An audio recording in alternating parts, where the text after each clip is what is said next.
마르다와 마리아는 베다니에 사는 자매들입니다. 우리가 익히 잘 알고 있는 나사로라는 이 남성의 두 동생들이기도 합니다. 예수님께서 베다니에 이르시고 또 이 마르다와 마리아의 집으로 들어가셨습니다. 마리아는 예수님 앞에 앉아서 넋을 잃고 예수님의 말씀을 듣고 있습니다. 그리고 마르다는 뭔가 하는 일이 많아서 분주하게 이곳저곳을 돌아다니면서 일을 합니다. 이 둘의 모습이 대조가 되면서 뭔가 이 모습이 그렇게 편하게 보이지는 않습니다. 그런데 그때 아니나 다를까 마르다가 예수님께 말하는 겁니다. 주님, 내 동생이 나 혼자 일하게 그냥 두시렵니까? 어떻게 그걸 아무렇지도 않게 그렇게 생각하십니까? 주님, 가서 좀 제 동생에게 저를 좀 거들어 두라고 말씀 좀 해주세요. 네, 주님. 그렇죠. 동서고금을 막론하고 언니의 반응은 이겁니다. 마르다가 상당히 열받았던 모양이에요. 자신은 일이 이렇게 많아가지고 분주하게 일하고 있는데 이 동생 마리아는 예수님 그 발 앞에 앉아가지고 눈치 없게 눈을 끔뻑끔뻑거리면서 예수님만 바라보면서 이렇게 하는 거예요. 언니가 뭘 하는지는 안중에도 없습니다. 이 마르다의 말을 듣고 예수님께서 말씀하십니다. 마르다야, 마르다야, 너는 많은 일로 염려하며 들떠 있다. 개역개정에서는 근심하고 있다. 그러나 주님의 일은 많지 않거나 하나뿐이다. 마리아는 좋은 몫을 택하였다. 그러니 아무도 그것을 그에게서 빼앗지 못할 것이다. 사랑하는 청년 여러분, 예수님께서 어떤 의도로 이런 말씀을 하셨을까요? 예수님께서 어떤 의도로 이런 말씀을 하셨을까요? 그동안 우리는 이 말씀을 읽으면서 그리고 설교 말씀을 들으면서 이 말씀을 단편적으로 생각해 왔습니다. 그러나 이 말씀은 그렇게 단편적인 말씀이 아닙니다. 우리가 익히 들어왔던 말씀은 무엇이냐면 마리아는 말씀을 듣는 지혜로운 선택을 한 반면에 마르다는 말씀을 제쳐놓고 육체의 음식이나 만드는 그런 그릇된 선택을 한 사람으로 우리가 이해해 왔다는 것이, 우리가 이 말씀을 이렇게 단편적으로 받아들였다면 우리는 봉사하면 안 되는 것입니다. 우리는 일해서는 안 되는 거예요. 교회 와서 봉사하면 안 되는 거예요. 그냥 앉아서 말씀에만 집중해야 하는 것입니다. 봉사하는 사람들은 믿음이 없는 사람이 되는 거예요. 어떤 믿음이 없는 사람이요? 하나님 말씀에 집중하지 못하고 많은 일로 염려하고 걱정하는 그런 믿음 없는 사람이 되는 것입니다. 그렇게 되면 그 누구도 봉사하려고 하지 않는다는 것이, 여러분, 예수님께서 과연 이렇게 하라고 이러한 뜻으로 이 말씀을 하신 것일까요?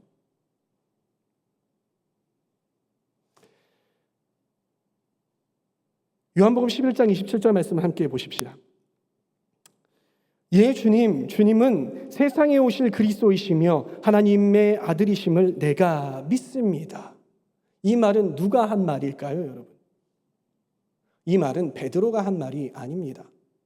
이 말은 마르다가 고백한 말이에요. 나사로가 죽었을 때 마르다는 예수님께 이런 위대한 고백을 했습니다. 그러나 이내 마르다는 이렇게 말합니다. 요한복음 11장 39절. 주님, 죽은 지가 나흘이나 되어서 벌써 냄새가 납니다. 예수님께서 무덤을 막고 있는 돌을 옮겨 놓으라고 말씀하셨을 때에 마르다가 이렇게 그 말씀에 끼어들면서 했던 이야기, 이 말에서 여러분들은 마리아가 어떠한 사람이라고 생각되십니까? 이러한 말씀들을 읽어가면서 여러분들이 머릿속에 떠올리실 때에 마르다는 어떠한 사람입니까? 마르다는 분명 믿음이 있는 사람입니다. 예수님께서 어떤 분인지 정확히 알고 믿었던 거예요. 그리고 그러나 마르다는 아주 현실적인 사람이었습니다. 때로는 너무 현실적이어서 그 현실 감각이 믿음을 가로막기도 해요. 그리고 또 마르다는 섬기기를 잘하는 사람이었습니다. 일이 어떻게 진행이 될지, 일하는데 무엇이 필요할지를 너무나도 잘 아는 사람이었어요. 그리고 일을 너무나도 잘 하는 사람이었죠. 그래서 오늘도 마르다는 열심히 본인의 사명대로 일을 하고 있었습니다. 사랑하는 청년 여러분, 우리 가운데에도 이런 마르다와 같은 사람 있지 않습니까? 우리 가운데도 마르다가 있지 않습니까? 대개 마르다들은 교회 안에서 늘 일을 솔선수범하는 사람들입니다.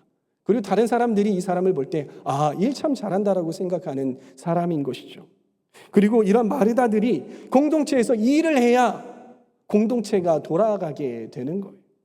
그러나 때로는 이런 사람들에게 너무 현실적이다라는 그러한 지적이 들어오기도 합니다. 그거 좀 믿음으로 맡기면 안 되니? 꼭 그렇게 현실적으로 해야만 했니? 라는 그런 이야기를 하기도 한다는 것입니다. 다시 오늘 본문으로 돌아가 봅시다. 예수님께서는 과연 마르다를 어떻게 대하셨는지 보십시다. 제가 읽어보겠습니다. 마르다야, 마르다야, 너는 많은 일로 염려하며 들떠 있구나. 그러나 주님의 일은 많지 않거나 하나뿐이다. 마리아는 좋은 몫을 택하였다. 그러니 아무도 그것을 그에게서 빼앗지 못할 것이다. 예수님께서 하신 말씀이죠. 예수님께서 마르다를 어떻게 대하셨습니까? 예수님께서는 마르다를 책망하지 않으셨습니다. 책망하지 않으셨어요. 여기서 예수님께서는 마르다를 마르다야, 마르다야라고 말씀을 하시잖아요. 이것은 마르다를 다그치시고, 야, 어디 너 나 예수야. 네가 잘 이제 현실 감각이 좀 없는가 본데 네가 어떻게 나한테 그렇게 이야기할 수 없어. 너 말하지 마. 야, 마르다야, 마르다야 이렇게 하신 게 아니라는 거예요. 여기서 마르다야, 마르다야 하신 것은요, 친근감의 표현인 것입니다. 그러면서 예수님께서 마르다에게 하신 말씀은 무엇이냐면, 너 일 좀 그만하고 제발 일 좀 그만하고 이 마리아처럼 내 앞에 앉아서 말씀이나 좀 똑바로 들어라라고 말씀하신 게 아니라는 것입니다. 예수님께서 뭐라고 말씀하셨습니까? 예수님께서 하신 말씀은 마르다야, 마르다야, 너의 섬기는 일이 너를 염려하게 하고 근심하게 하는구나. 그 일들이 너무 많아서 너를 근심하고 염려하게 하는구나. 내가 그걸 보니 너무나도 안타깝구나라고 그렇게 친절하게 말씀을 해주시는 거예요. 마르다가 했던 섬김, 너무나도 귀중했던 섬김이에요. 예수님께서 그 섬김도 인정해 주시고 격려해 주셨던 거예요. 여러분, 어떤 모임이든지 보이지 않는 곳에서 봉사하는 손길이 반드시 필요합니다. 그리고 그런 손길이 없으면 어떤 모임이든 그 모임 자체가 성립될 수가 없어요. 그 모임이 굴러갈 수가 없는 거예요. 그러나 마르다의 문제는 그 섬김을 기쁨과 행복함으로 했던 것이 아니라 염려와 근심으로 했다는 것입니다. 마르다는 그 염려와 근심, 많은 일 때문에 오는 그 염려와 근심 때문에 예수님과 그리고 자기의 동생 마리아에게 자신의 그 속상한 감정, 복잡했던 감정을 막 쏟아낸 것이죠. 여러분, 마리아는 마르다보다 나이가 어렸습니다. 그러다 보니 이 마르다보다 그렇게 사리가 분별되는 그러한 동생이 아니었어요. 아직 성숙하지 못한 그저 순진했던 막내 동생과 같은 실제로 막내 동생이었고요. 그런 동생이었던 것이. 그래서 이 마리아는 예수님의 말씀, 예수님 오셨잖아요. 우리 집에 오셨잖아요. 그 예수님께서 하시는 말씀이 너무 좋은 거야. 그러니까 예수님께서 하시는 그 말씀, 그 예수님 밑에서 이러고 있었던 거예요. 자신이 무엇을 섬겨야 하는지, 어떤 일을 해야 되는지, 이 타이밍에 내가 무엇을 어떻게 해야 되는지 이 마리아는 잘 몰랐던 것이. 그러다 보니까 마리아는 말씀을 듣는 쪽을 택할 수밖에 없었던 거죠. 왜? 그게 너무 좋으니까. 예수님께서는 이 두 사람의 선택이 모두 다 옳다라는 것을 말씀해 주고 계시는 거예요. 마르다야, 네가 나를 위해서 이렇게 헌신하는 것, 그래, 그것도 옳아. 그런데 이 마리아가 말씀을 듣는 것, 그것도 옳은 일이야 라고 말씀해 주고 계시다라는 것입니다. 한 책에서 이 말씀을 이렇게 해석을 했습니다. 청년아 울더라도 뿌려라 한다라는 책에서 이 구절을 이렇게 말씀했어요. 마르다야, 내가 너의 신앙 수준에서 나를 위하여서 봉사를 선택한 것이 정당하고 옳은 것처럼 네 동생이 자기 수준에서 나를 위하여 말씀 듣기를 선택한 것 역시 옳고 정당함을 인정해 주거라. 여러분, 우리 공동체 안에서도요, 마르다가 있을 수 있습니다. 이런 사람들은 대개 신앙이 성숙한 사람들이죠. 마르다 여러분, 예수님께서 여러분들을 책망하고 계시지 않다라는 것 여러분들 기억하시기 바랍니다. 예수님은 오히려 친근하게 여러분이 이해할 수 있도록 설명해 주고 계시다라는 것입니다. 그리고 여러분들을 격려하고 계세요. 그동안 너무나도 수고가 많다. 잘하였다 충성된 내 종아. 네가 나를 위해서 이렇게 헌신하는 것들이 너무나도 귀하단다라고 격려하고 계시는 줄 믿으시기 바랍니다. 그러나 예수님께서는 여러분들이 그런 섬기는 많은 일 때문에 염려하고 근심하는 것을 원치 않으십니다. 그렇기 때문에 여러분들은 일 중심적인 섬김이 아니라 주님께 집중된 섬김, 주님만을 위한 섬김을 해야 한다는 것이. 교회에서 일을 하게 되면요, 때로는 예배에 집중하기가 어려울 때가 있어요. 예배에 온전히 젖어서 집중하기가 어려울 때가 있습니다. 보세요. 여기 앞에 나와 있는 찬양팀들이 있잖아요. 찬양 내가 이렇게 부르느라고 마음껏 이렇게 하기가 쉽지가 않아요. 왜? 섬겨야 되기 때문에 나의 목소리를 잘 내야 하고 마음껏 소리치고 이렇게 하기가 쉽지가 않다는 거죠. 이 찬양팀 들어가서 말씀을 듣잖아요. 좀 있으면 여러분들이 기도하는 시간에 이 찬양팀이 나와가지고 같이 또 찬양을 섬겨야 하는 거예요. 기도회를 섬겨야 되는 거예요. 어떤 한 청년이 와서 그래요. 목사님, 저는 앉아가지고 울면서 주님께 확 집중하고 싶은데 찬양팀 올라와가지고 하기가 정말 그래요. 그런 이야기를 토로한단 말이에요. 방송팀 어떻습니까, 여러분? 저 음향을 다루고 있는 성원 형제. 뭔가 어떤 목소리가 어떤 소리가 막 튀거나 아니면은 하울링이 뜨면 그것들을 내려야 하고 이게 과연 잘 송출이 되고 있는지 확인해야 하죠. 그렇기 때문에 온전히 예배 가운데 집중하기 어려워요. 자막을 넘기는 사람은 어떻게 해요? 아까 보잖아요. 이 타이밍에 넘겨야 되는지 이 타이밍에 빼야 되는지 항상 생각을 해야 된단 말이에요. 그리고 이 예배를 실시간으로 송출해야 하는 사람들, 그렇죠? 이 예배가 잘 송출이 되고 있지는 않은지 아니면은 소리하고 이 영상이 잘 맞아서 싱크로가 잘 맞고 있는지 끊기지는 않는지 이건 잘 갔는지 이런 부분들을 계속해서 확인을 하고 신경을 써줘야 된다라는 거예요. 이런 것들에 이게 집중하다 보면 어느새 내 마음은 이런 섬기는 사역과 일들에 가게 돼 있습니다. 여러분, 성건이 형과 다른 스태프들은 어떻습니까? 교사들은 어떻습니까?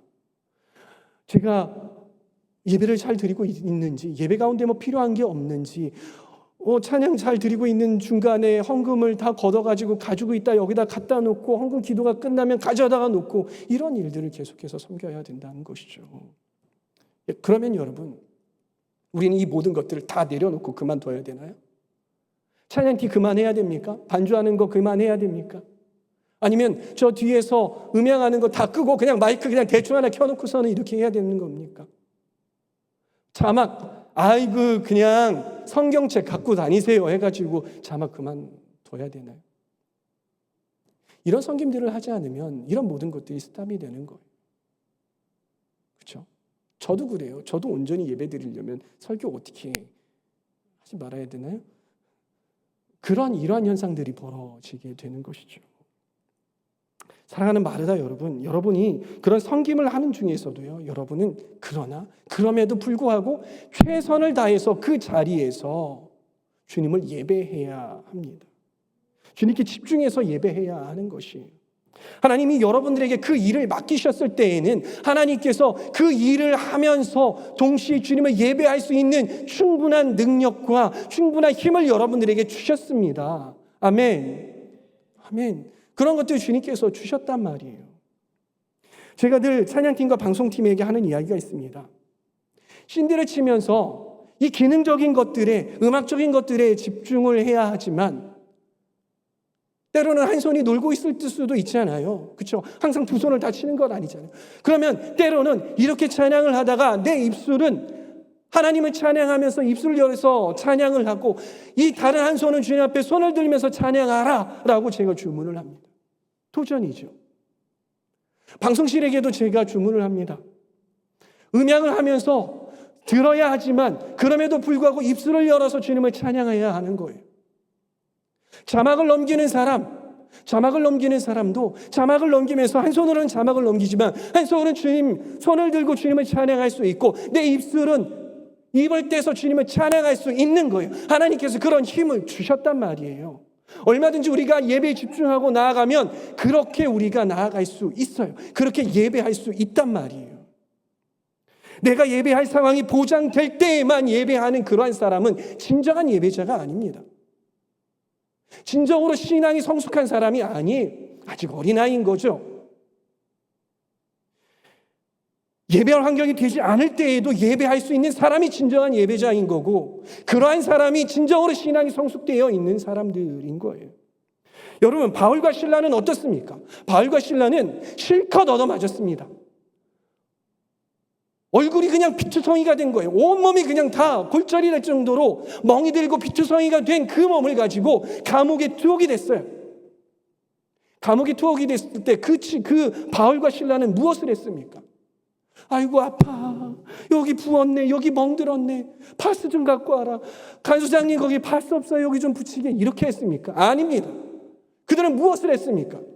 그들은 찬양하기 시작했어요. 그들은 기도하기 시작했단 말이에요.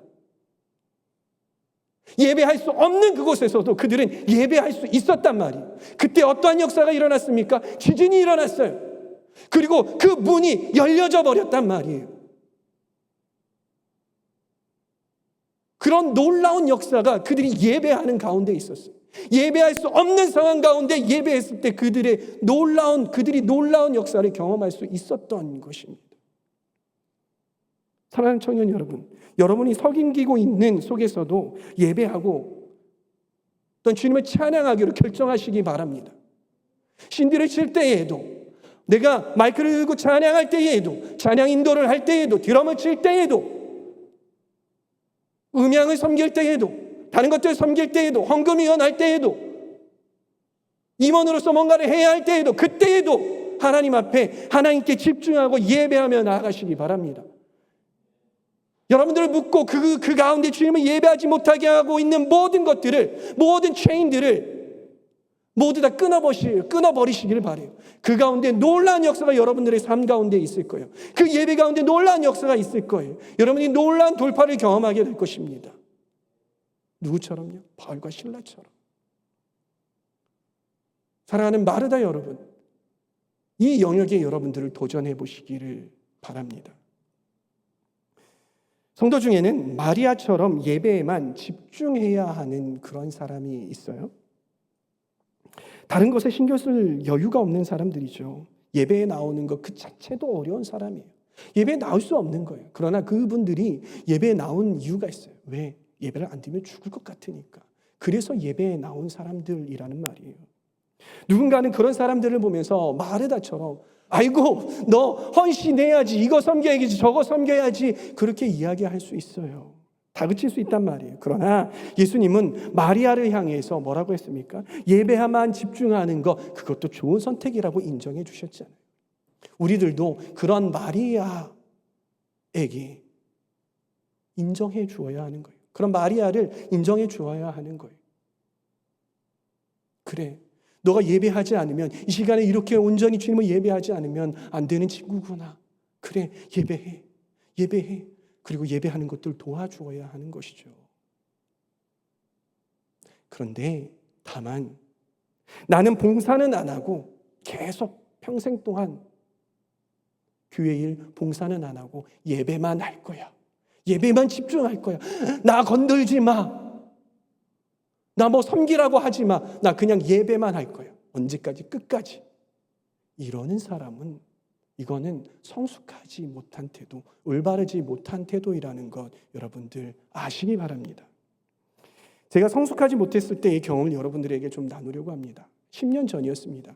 제가 외국 친구들과 함께 인도라는 곳, 인도 하이드라바드라는 곳으로 선교 여행을 갔습니다. 저희 팀은 함께 모여서 다음 날 무슨 사역을 할지에 대해서 기도하고 정하는 시간을 가졌어요. 리더가 이렇게 이야기했습니다. 내일 어떠한 영역에 대해서 섬길지, 나는 어떤 영역에 대해서 맡아서 섬길지에 대해서 함께 기도해 봅시다. 그래서 다 같이 모여가지고 기도하기 시작을 했어요. 어떤 음성을 나에게 주실지 기도하고 있는데 이상하게도 저에게는 아무런 음성이 들리지 않는 거예요. 아무런 음성이 들리지 않고 다만 어떤 생각이 드냐면 내가 영어를 잘 못하기 때문에 안 되겠다라는 생각. 그리고 내가 이런 친구들하고 잘 이렇게 못하기 때문에 안 되겠다. 내가 이래서 안 되겠고 저래서 안 되겠고 안 되겠는 생각만 자꾸 올라오는 겁니다. 그래서 기도가 다 끝나고 한 사람씩 난 어떤 부분 섬길게요, 어떤 부분 섬길게요, 어떤 부분 섬길게요 하는 거예요. 근데 저한테 물어봤을 때 제가 뭐라고 이야기할게요? I have nothing. 나 아무것도 못 들었어. 이렇게 얘기했습니다. 제가 어떻게 될게요? 그 회의가 끝나고 리더한테 불려갔습니다. 1시간 동안 상담을 했습니다. 근데 제가 화가 나는 거예요. 나 못 들었는데 어쩌라고? 응? 아니 하나님께서 나에게 말씀을 안 하셨는데 나보고 어쩌라는 거야. 그러면 내가 그럼 안 들은 거를 들었다고 내가 이런 영을 했다고 내가 그럼 거짓말하리? 제가 이렇게 이야기를 한 거예요. 그렇게 난 못 들었다고 하면서 막 그런 이야기가 오가는 과정에 이 리더가 저한테 하는 이야기가 무엇이었냐면 네가 이 기도에 대해서 접근하는 방식이 좀 잘못된 것 같아 라고 이야기를 하더라고요. 그러면서 주님, 내가 이거 할까요 말까요에 대해서 물어보라고 나는 하지 않았어. 내가 어떤 영역을 섬길까요? 라고 물어보라고 내가 너한테 이야기했잖아. 그런데 너는 기도하기를 할까요 말까요를 주님 앞에 기도했잖아. 그거는 좀 너가 고쳐야 할 것 같아 라고 이야기를 하더라고요. 그 당시 제가 어떻게 반응했게요? 제 마음이 완전히 강팍했습니다. 쥐가 뭐라고? 내가 못 들었는데 어쩌라고? 이런 막 강팍한 마음이 올라와가지고 입이 막 이렇게 나와가지고 궁시렁 저 사람한테 궁시렁 리더가 말이야 진짜 짜증나고 정말 못 들었는데 어떻게 하라는 거야 도대체. 같이 이야기하는 친구는 그 친구도 못 들었다고 혼난 친구거든요. 둘이서 그냥 궁시렁거렸던 거예요. 시간이 가면 갈수록 이 일을 생각할 때마다 그 리더의 말이 옳았구나. 그 리더가 정말 신앙적인 그러한 안목이 있구나. 정말 하나님의 음성을 듣는 그러한 리더였구나.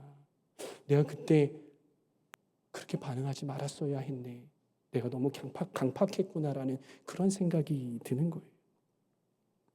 사랑하는 마리아 여러분, 혹시 여러분들 가운데 주님, 제가 섬길까요 말까요? 이것을 이렇게 기도하고 있는 사람 있지 않습니까? 혹은 주님, 안 돼요. 전 안 할래요. 시키면 아시죠? 저 나가요. 이렇게 하고 생각하는 그런 분들 계시지는 않습니까? 여러분, 여러분의 기도 제목을 한번 바꿔보시면 어떨까요? 하나님, 제가 어떤 영역을 어떻게 섬길까요? 주님, 저에게 맡겨주십시오라고 그렇게 기도하며 나아가면 어떨까요? 여러분들이 결단하고 공동체를 섬길 때에 정말 많은 일로 인하여서 염려하고 근심하고 있는 여러분들의 언니와 같은 마르다들이 숨통이 트이게 될 것입니다. 한숨을 돌리게 될 거예요.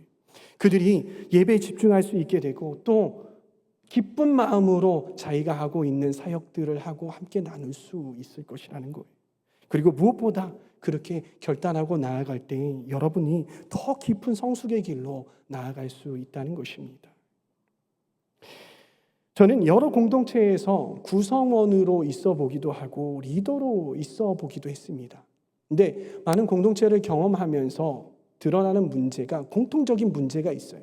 그것이 무엇이냐면 일하는 사람은 일하고 일하지 않는 사람은 절대 일하지 않는 거예요.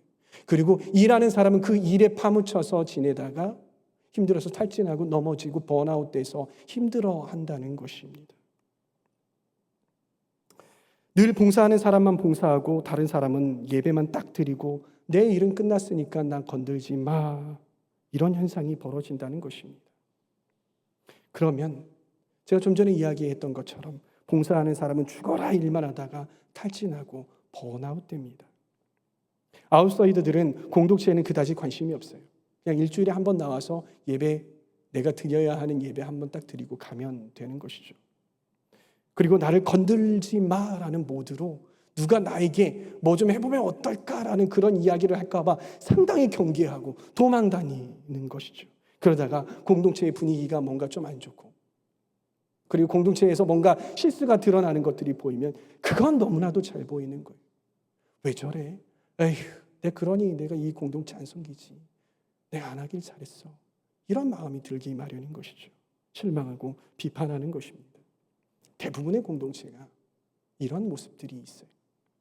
우리의 공동체도 많이 좋아지긴 했지만 여전히 그런 모습이 존재합니다. 저는 우리 공동체가 그런 건강하지 못한 공동체 되지 않기를 바랍니다. 이 마르다와 마리아 이야기에서 마르다와 마리아가 돌아가면서 일을 하고 예수님의 말씀을 듣고 이렇게 돕는 관계였으면 얼마나 좋았을까요? 함께 웃으며 화기애애했으면 얼마나 좋았을까요? 그래서 예수님이 마리아와 이 마르다를 바라보시면서 야, 그래, 너희의 가정은 너무나도 아름다운 가정이구나. 너희가 서로를 서로 돕고 서로 이해하고 서로의 짐을 지어주고 너무나도 귀한 가정이구나. 너희 가정 꼭 천국 가정 같구나. 귀하다라는 그러한 말씀이 오늘 이 말씀 본문에 들어가 있었더라면 얼마나 좋았을까요? 사랑하는 청년 여러분, 우리는 그런 공동체를 꿈꾸어야 하는 것입니다. 누구 혼자만 꿈꾸는 것이 아니라 다 같이 꿈꾸어야 하는 것입니다. 그동안 우리 하울림 청년부는 1년 동안 참 많은 발전이 있었습니다. 정말 많은 발전이 있었어요. 코로나 시즌이어서 제한사항이 참 많았지만 그 어느 때보다도 열심히 달려왔던 해라고 평가할 수 있을 것 같습니다. 여러분 모두가 함께여서 가능했습니다. 그러나 아직은 넘어야 할 산들이 존재합니다. 그것은 무엇이냐면 그렇게 열심히 했던 와중에서도 일하는 사람은 열심히 일하고 그리고 동참하지 않았던 사람은 뒤에서 있었던 그런 분위기가 여전히 우리 안에도 남아있다는 것이에요. 여전히 그런 분위기가 우리 안에도 남아있다는 것이에요. 전보다는 좀 덜했지만 그래도 여전히 일이 많아서 한 사람에게 부여된 일들이 너무 많아서 번아웃되는 그러한 사람도 있었어요. 여러분, 이 문제는 누구 한 사람이 나서서 해결해야 할 문제가 아닙니다. 누구 한 사람이 나서서 해결해야 할 문제도 아니고 누구 한 사람이 나섰다 할지라도 그 사람이 또 바로 번아웃되고 힘들어지는 그런 악순환이 반복이 되게 되는 것이죠.